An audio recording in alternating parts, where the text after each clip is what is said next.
नमस्ते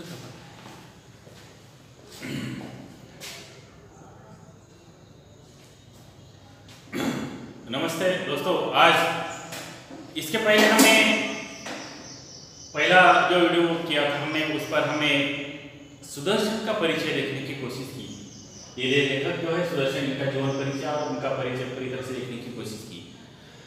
अभी आज हम यहाँ आदर्श बदला जो शीर्षक है, देखिए पहले हमें शीर्षक की सार्थकता करनी पड़ती है। शीर्षक क्यों दिया गया है, उनकी वजह क्या है, और इसके पहले हमने देखा इनके जीवन परिचय में हमने देखा कि इनका जीवन परिचय क्या है, ये कौन से कवि है, किस तरीके से कहानी लिखते हैं, इसमें आदर्श कौन से है। यहाँ तक हमने सुदर्शन के बारे में ढेर सारी जानकारी हमने इसके पहले के अध्याय में हमने देखी।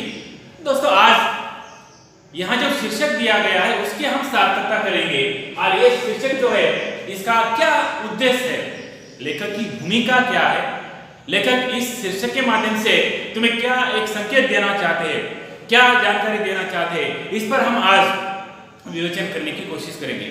दोस्तों हमने सुदर्शन का परिचय देखा, उसकी जन्मतिथि देखी, उनकी प्रमुख रचनाएं हमने इसके पहले अध्याय में देखी, कहने के पहले कक्षा में देखी, और आज हम इन्होंने तुम्हारे सामने हमारे पाठ्यक्रम में जो एक चौथा अध्याय दिया गया है जिसका नाम देखिए आदर्श बदला, ये नाम है, और इनके हम कुछ विशेषताएं, इनकी जो खासियत है वो हम देखने की कोशिश करेंगे। अब पहला सवाल ये होता है कि सुदर्शन में आदर्श बदला ये जो शीर्षक तुम्हारे सामने क्यों पेश किया गया होगा, इनकी वजह क्या है। दोस्तों ये हमें पहले जानिए। अध्याय तो कुछ भी दिया जाता है, देखिए नाम किस तरह से रखा जाता है इसमें कोई मायने नहीं है, क्योंकि उस नाम के पीछे क्या मतलब होता है।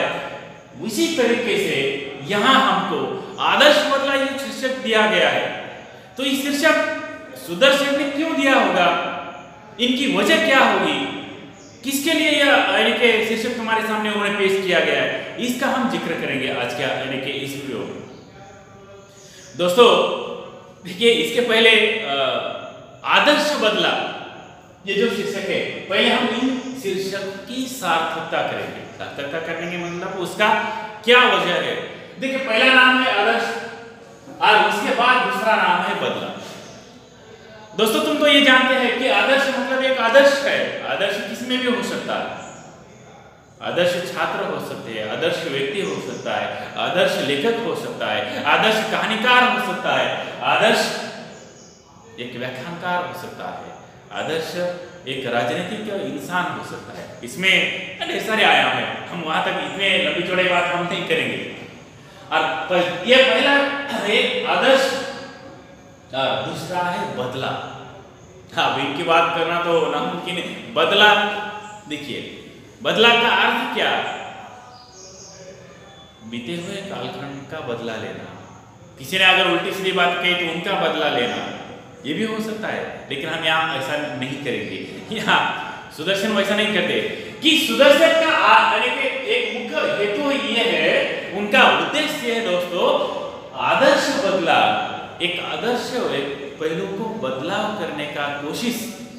आदर्श बदला का अर्थ ये है कि उसमें कुछ बदलाव करना।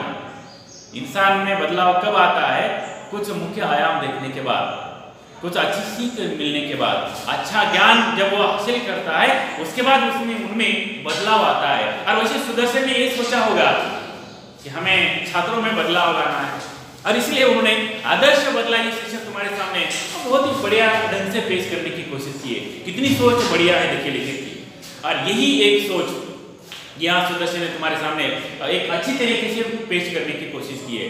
दोस्तों ये अध्याय पूरी तरह से पढ़ने के बाद मैं तुम्हें 100% देने के एक तुम्हारे मन में एक ऐसी आशंका पैदा हो जाएगी कि तुम्हारे अंदर के मन में जो एक बदलाव है वो जरूर होगा। और सुदर्शन ने भी वही सोचा होगा कि हमें आदर्श बदलाव करना है, बदलाव करना मतलब बदलाव करना है। तो यहाँ आदर्श और बदलाव, क्योंकि एक आदर्श बदलाव उन्हें करना है। इसके पहले मैंने कहा कि इनके जीवन परिचय में कहा है कि सुदर्शन एक ऐसा आयाम के कवि है क्योंकि वो जीवंत जो है एक एक अपने कहानियों में जीवंत लाने का, रेखांकित करने का या फिर यथार्थ को आपके सामने लाने का प्रयास कोशिश करता है। और वैसे तरीके से यहाँ लेखक ने आदर्श बदला ये शीर्षक तुम्हारे सामने पेश किया है। और हम इस आदर्श बदला में क्या कौन सी जानकारी दी गई है, देखिए हमें मालूम है कुछ ऐसे आदर्श होते हैं जैसे कि हमें भारतीय संस्कृति सबसे ज्यादा श्रेष्ठ है और उनके बलबूते पर हम आगे कदम बढ़ाते हैं। दोस्तों ये तुम्हें बात कहनी मुझे बहुत अच्छी लगती है, क्योंकि प्राचीन काल की जो संस्कृति है उसको हम आगे बढ़ावा देने का प्रयास करते हैं, उसमें बदलाव लाने का कोशिश करते हैं। जैसी परंपरा है वैसे ही हम हमारा जीवन व्यापन करने का काम हम करते हैं। तो सुदर्शन को भी यही लगा होगा कि जो पहले परंपरा है उसको थोड़ा सा हम बदलाव करने की, देखिए पहली परंपरा को मोड़ देने का काम, देखिए आपको मालूम है कि मोड़ देने का काम इतना आसान नहीं है, क्योंकि आपको मालूम है कि आजादी 1947 में मिली अपने भारत देश को। उनकी पहले की जो परंपरा थी, पहले जो नियमावली थी, वह ढेर सारे लोगों ने उनको बदलाव करने का काम, उसमें कुछ परिवर्तन लाने का काम, यानी कि डॉक्टर बाबा साहब अम्बेडकर जी है, गांधी जी है, सावरकर जी, ऐसे ढेर सारे यानी कि महान विद्वानों का हम नाम ले सकते हैं। उन्होंने आजादी लाने के लिए अपना पूरा जीवन बलिदान किया, बदलाव किया। तब हम यहाँ हैं। सुदर्शन वही करना चाहते हैं। सुदर्शन जी ने आपके सामने जो शीर्षक पेश किया गया है कि आदर्श बदला, क्या बदलाने की कोशिश करना चाहते हैं, कौन सी परंपरा को यानी कि मोड़ देने का काम करते हैं। देखिए हम जब जिस रास्ते से जाते हैं ना, तो वो एक बार गया इंसान, दूसरी बार गया, वही यानी कि उसी रास्ते पर अगर तीसरा गया और वो पहला जैसा गया वैसा ही उसके पैरों पर पैर रखकर यानी कि हम जाते हैं, और फिर बाद में वो एक पगडंडी बन जाती है, यानी कि पूरी तरह से, और इसी तरह से रास्ता बन जाता है। और यही बदलाव लाने का हम कोशिश करेंगे। बदलाव किस तरह से लाना है, किस तरीके से उस पर यानी कि, तो यहाँ सुदर्शन ने बहुत अच्छी बात कही है। आदर्श बदला में एक ऐसे व्यक्ति का परिचय तुम्हारे सामने वो पेश करना चाहते हैं, क्योंकि एक संगीत के रूप में ये आदर्श बदला में किस तरह से बदलाव लाने का काम है।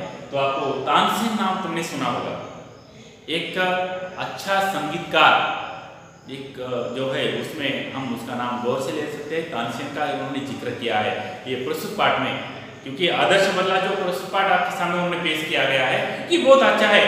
उसमें एक अलग ढंग से जो परिवर्तन लाने का काम उन्होंने कोशिश की है, क्योंकि देखिए कभी कभी हमारे सम्मान को पूरी तरह से ठेस पहुंचाने का काम होता है। सम्मान किस तरह से बढ़ता है इस पर उन्होंने की है। बचपन में जो कहानियां हुई है, बचपन में जो उनके साथ हादसा होता है और उनको बाद में परिवर्तन करने के लिए उनके अंदर, देखिए छोटे बच्चों जैसे यहाँ आदर्श बदला में यहाँ सुदर्शन ने एक ऐसे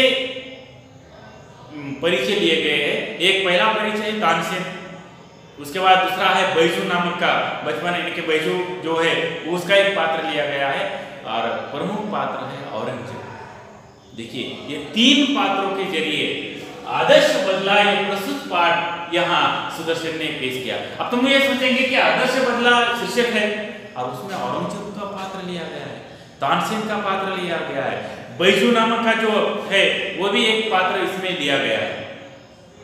तो इन पात्रों के जरिए तुम्हें ये कहानी सुनाना चाहते हैं, और इस कहानियों के माध्यम से यथार्थ जो कल्पना है वह सुदर्शन तुम्हारे सामने पेश करना चाहते हैं। और उसमें कौन सा परिवर्तन हुआ, कौन सा बदलाव हुआ, आदर्श बदला में क्या क्या यानी कि परिवर्तन हुए, वह इस प्रस्तुत पाठ जो शीर्षक तुम्हारे सामने आदर्श बदला ये जो शीर्षक दिया गया है वो शीर्षक के माध्यम से देखना चाहते हैं। कितनी अच्छी बात यहाँ सुदर्शन ने कही। देखिए इसके पहले मैंने कहा है कि ये लेखक आदर्शवादी है, ये लेखक यथार्थवादी है, ये लेखक प्रेमचंद की परंपरा को आगे कायम ले जाने का काम ये करने वाला है।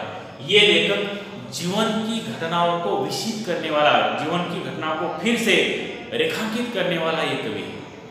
और यहाँ औरंगजेब, तानसेन और बैजू ये जो पात्र है, इनकी जो घटना उस कालखंड में हुई और उस घटनाक्रम को यथार्थ जो है वो पूरी तरह से सामने लाने की उन्होंने कोशिश की है।